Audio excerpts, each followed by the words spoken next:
Hello everyone. Today's reading is going to be a little different. My chapter summary won't be as long or detailed this time, but I've also put together a little slideshow of the pictures in the book. They're all in black and white, so as we go through them, I'd like you to imagine the colours. Picture the dusty browns of the paddocks, or maybe a bright red roof of a farmhouse. Chapter 3, Hard for Beginnings. As a schoolboy, I enjoyed more success outside the classroom than in it. I was the best in my class at running, jumping, riding, even fighting. We were allowed to do some boxing under the big pepperina tree in the playground at lunchtime, and I generally managed to hold my own with the other boys. I tried hard to finish on top of everything. Each afternoon, when school came out, we would all race each other to be the first to catch, saddle, and mount our horses and ride out of the school grounds. The race would start when we got to the bottom of the school steps. If we started running before we got to the bottom, the teacher would call us back. I won the race more often than not. I used to grab the bridle and throw on a light saddle without a girth, and to ensure no time was lost, my sister, Agneta, used to wait for me on a big tree stump and jump up behind me as I rode past. It's not easy in later life to say what you were really like as a child, but I do know that Joh Bjelke-Petersen, the schoolboy, was a very self-confident, rather cocksure little boy who liked to be the first in everything. At the age of 9, however, I was brought down with a thud. I have the sharpest recollection of how it happened. As usual, I had worked until about 7 o'clock in the evening, feeding the calves and pigs, and I had gone to bed feeling perfectly well. But during the night, I woke up with a burning fever and a terrible pain in my right leg. I recall saying to someone not long afterwards that it was like a toothache in my leg. Mother did her best to soothe me that night, and next morning I remember Father picking me up, carrying me outside to the sulky, and driving me into Kingaroy. In those days, the doctor at Kingaroy had his surgery at the Club Motel. 2 steps up from the footpath, Father carried me inside and laid me on a table covered up with a white sheet. After examining me, the doctor stood up, looked across the table to Father, and said, "You'll have to take him home. There's nothing I can do for him. He's got infantile paralysis." It could not have been a hard diagnosis to make because there was already an outbreak of polio in the Kingaroy area. Only 2 farms away at the top of the hill, a girl a few years older than me had come down with polio just before I did. So I was brought back to Bethany. The pain in my leg lasted for weeks, and at first Mother tried to relieve it by massaging it. Fortunately for me, a local farmer, a Seventh-day Adventist named Mr. Ford, whom I used to see carting cream down to the Tabinga railway station 3 times a week, owned a 2-cell electrical device which would deliver electrical shocks of various strengths depending on how you adjusted the current. One day he brought it around to Father and said, "You ought to try this on your son Johannes. There should be doing something for him. It's no good letting him just lie there all the time." He connected one wire to a lead plate, which he strapped to my foot, another wire to a kind of roller, which he ran up and down my leg, from the top of my thigh down to my foot. In this way, he could massage the muscles on my leg with electrical current. Having demonstrated how this gadget worked, Mr. Ford left it with my parents, who applied it to me each night and each evening, week after week. Doctors have since told me it was probably the best treatment I could have had, and I'll forever be grateful to Mr. Ford for suggesting it. I lay about the house for months. One of my greatest pleasures during this time was making things with the Meccano set, and with a box of building blocks kindly given to me by the manager of the butter factory in Kingaroy. At first, I couldn't bear to put my right foot on the ground, and to get from one room to another, I had to hop on the other leg. Eventually, I found I could put some weight on one toe, then on several toes, and later on the ball of my foot. After a year, I could limp about unaided, so my parents sent me back to school. Compared with many others who contracted polio in those days, I got out of it fairly lightly. My right leg is a half-inch shorter and a little thinner than the left, and ever since I have walked with the slight limp, which, I am told, becomes more obvious when I am tired, there's never really been a disability. As a boy, I was able to run again, and I was soon able to tackle the hardest work on the farm, but at school, I was never again the fastest runner, or the highest jumper, or the best fighter. Polio brought me down to earth down to earth and made me humble, which, when I think back on it today, was probably a good and necessary thing. Perhaps the worst thing polio did to me was to keep me out of school for a year, because I did not find it easy to catch up. There were 8 children in my class in the state school at Tabinga, and generally I was placed third or fourth in exams. So in other words, I was about average. Under the circumstances, I suppose I should have been pleasing enough with that. For as well as missing a year's schooling when I had polio, I afterwards missed many lessons by having to work on the farm. One of my regular jobs was watering our cattle. Each morning, whenever there was a dry spell, I had to walk them for 2 hours to a waterhole and then walk them home, which meant I often did not arrive at school until midday. Not that I minded. I loved being out in the open, riding a horse. As a boy, I became an expert at riding. I used to feel I was part of the horse, that whatever I did, I just couldn't fall off. The problem was that our teacher, Mr. Wenk, took the view that if I missed a lesson, it was simply our bad luck. He didn't believe in repeating things for children who had been absent, no matter how good their excuse. I think I was a well-behaved boy at the school, for when I was conditioned to be well-behaved by my upbringing at home. The only misconduct I can remember being caned for was talking in class. Mr. Wenk was very strict, much stricter than any teacher is allowed to be today, for he would not tolerate talking in class. He used to aim his cane for the tips of our fingers, which is where it stung the most, and I remember getting an extra cut once for pulling my hand back and making him miss. At the end of our last year at primary school, we sat for the scholarship examination, which in Queensland was the entry examination for high school, and I just failed.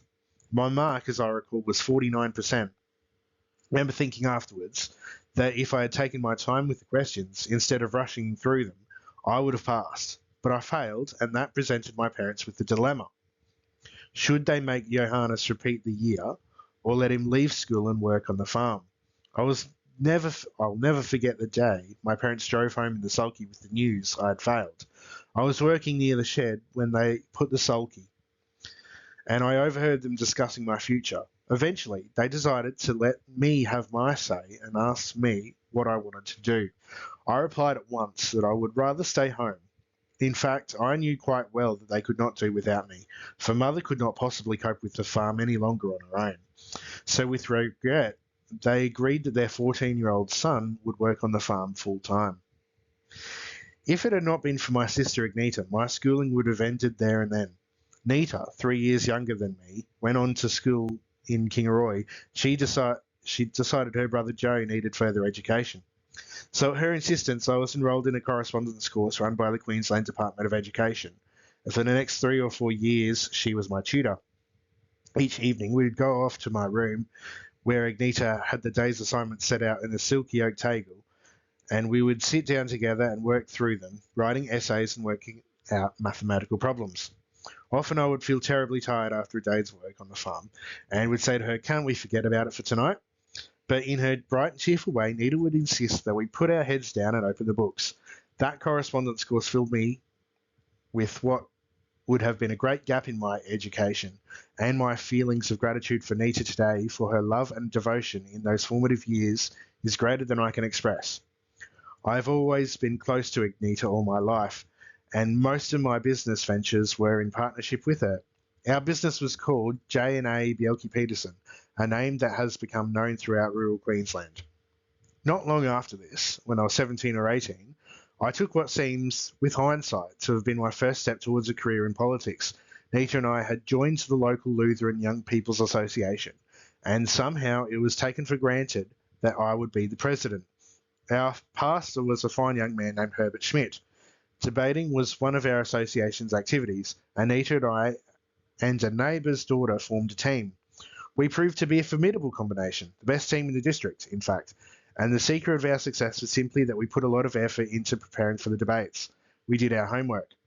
Nita was outstanding at this, doing research and preparing our material.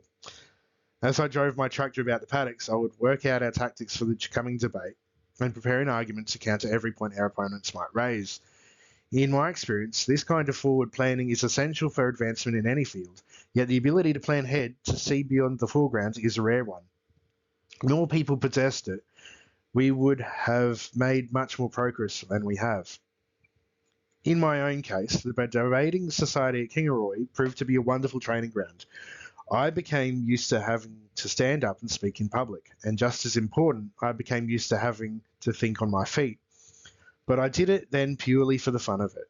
I enjoyed the competition, the challenge of matching my wits against the other persons. Not in the remotest corner of my mind was there a notion that I would one day make public life and that making speeches would virtually become my stock in trade. Long before I left school, when I was 10 or 11 years old, I had begun to work many hours each day on the farm.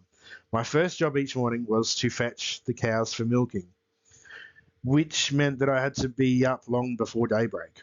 Often the cows were impossible to see in the dark, and I learnt the trick of crouching down on the ground so I could see them silhouetted against the night sky. Those early years at Bethany were pretty grim for us.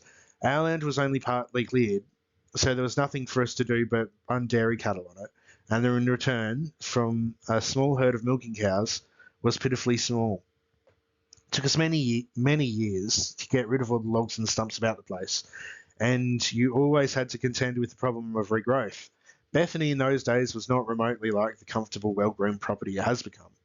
You had to see to it then. You had to see it then to appreciate just how tough for us the going was.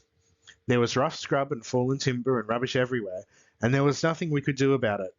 Father was not well enough to do it himself, and he did not have the money to pay someone else to do it. It was only when I became old enough and strong enough to tackle the problem myself that we began to make any headway. We were very poor. We even used to share the cost of our weekly newspaper, the Kingaroy Herald, with the farmer next door, because neither of us could afford the whole cost ourselves, which I think at that time was threepence. The neighbour got the paper first and was allowed a day to read it, and it was one of my jobs when I was quite small to run across the paddocks in bare feet to fetch the paper when he had finished with it, dodging the Scotch thistles all the way. The whole of my early life was spent in poverty. The first long trousers I owned were a pair left at Bethany by a workman, and I wore them for years. Fortunately, we were never short of something to eat because we used to grow a lot of food ourselves. We grew plenty of pumpkins, for example, and I loved them. Mother used to say that pumpkins gave children rosy cheeks.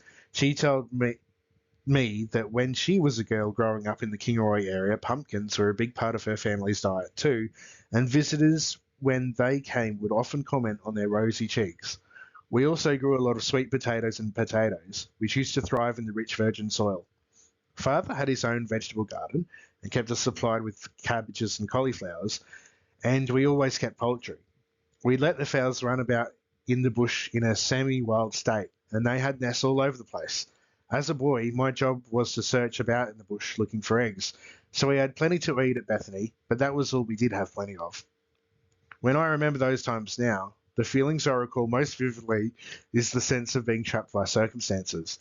No matter what we did, no matter how hard we worked, it seemed we could not get out of the hole we were in.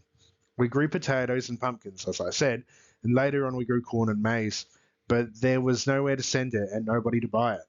The result was that we never seemed to have any money at all. I do not find this pleasant to reflect on today. There is nothing romantic about being poor.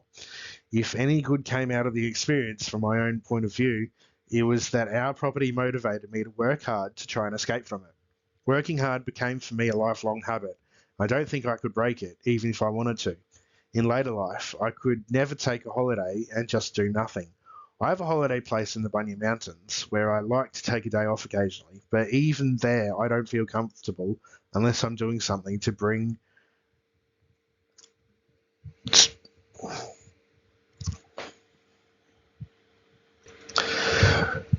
I have a holiday place in the Bunya Mountains where I like to take a day off occasionally, but even there I don't feel comfortable unless I'm doing something constructive.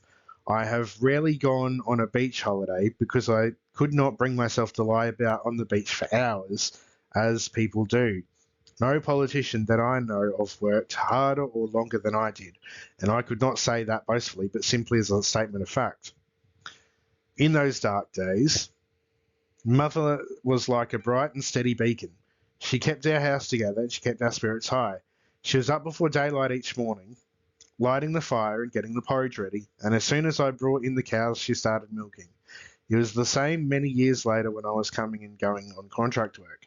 It didn't matter whether I got home at midnight or had to leave at 4 o'clock in the morning.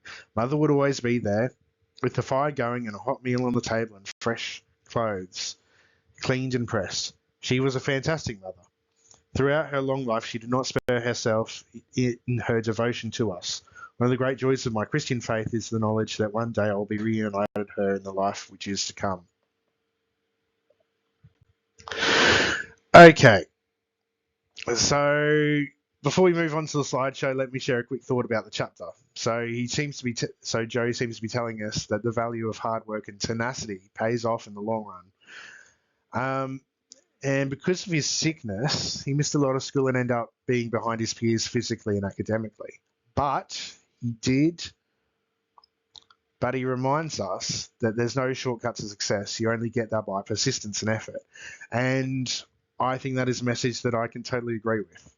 Now, on to our slideshow from Joe's early life and the life of his parents. Okay, so this one, the book says the Bjelke-Petersen family in Hobart early this century. So, of course, that's going to be last century. Left to right, in the back row, we have my father, Carl, and his brothers, Johannes, Harold, and Christian. And in the front row, their sister, Marie, who became a successful romantic novelist, and their parents, Caroline and George, and my mother, Marin, is on the bottom right. Okay, our next picture, that did not turn out too well, is my mother, Marin Poulsen, and she is standing. She's got her head cut off. And with her parents, Hans and Agneta, her sister Claire, with her brothers Gordon, is in the centre, and Julius, he's also got his head cut off in the Tabinga village in the early 1900s. Okay, this one is my parents married in New Zealand on the 5th of January 1904. That's going to be those two in the centre there. This one, we can see a house. I'm going to draw it. I'm going to highlight it. Okay, the house is here. And goodness me. Anyway, that's the house. My father was pastor of the Lutheran parsonage at Northwood, New Zealand, for several years. This photograph of my parents' home was taken in 1904. That's pretty much the quality that's in the book. So don't complain too much about that, please. Okay. This is a church conference held when my father was pastor at Northwood. My parents are at the back on the left. I think this highlighting thing is going to be good for me to do. Yeah, let's go. They're there. Yep, it's them. Okay. So this is the parents outside their home in the Hawke's Bay district of New Zealand. With them are my grandmother Caroline and my uncle Johannes holding Christian as a baby. Okay, so just there is his grandmother, his uncle's here, that's his brother. Okay, and yes, this is the family on holiday at Rotorua in July 1913. And my father is holding me. That's Johannes there. That's his father. Christian's next to me. There we go. So that's Christian again. Okay, these two, it's got on our left, we've got Christian and I in Northwood, which in 1912. It's New Zealand. On the right, it's his mother with Christian and Johannes there. So I'm going to circle him in blue. There we go. There he is there. And he's there. That's Joh Bjelke-Petersen as a small child. This one is the family at Christmas in 1914. So at this point, they are in Australia. Left to right, we've got Aunt Claire, me. Let's circle him again. Why not? My grandmother Agneta with my baby sister Nita. That's those two. Uncle Gordon is standing, and my parents and Christian's down here. And on the right here, these must be his two parents. Okay, and this is the house at Bethany. About 1902, left to right, we have me. Okay, so there he is. He's right down there in the bottom corner. That's probably not a good colour. I'm going to get white. There we go. There he is. Me, my grandmother Agneta, Nita, which is his sister, my mother Christian, and on the steps is father. Okay, if he says so, I can't even make it out here. This is our property in Bethany, which originally consisted of 96 acres. There we go. Okay, as a 6-year-old with Christian 9 and Agneta 2. Okay, next one is with Christian and Nita. That's about 1920. So he would have been about 9 at this stage. Yeah, let's circle him. Would have been about 9 years old.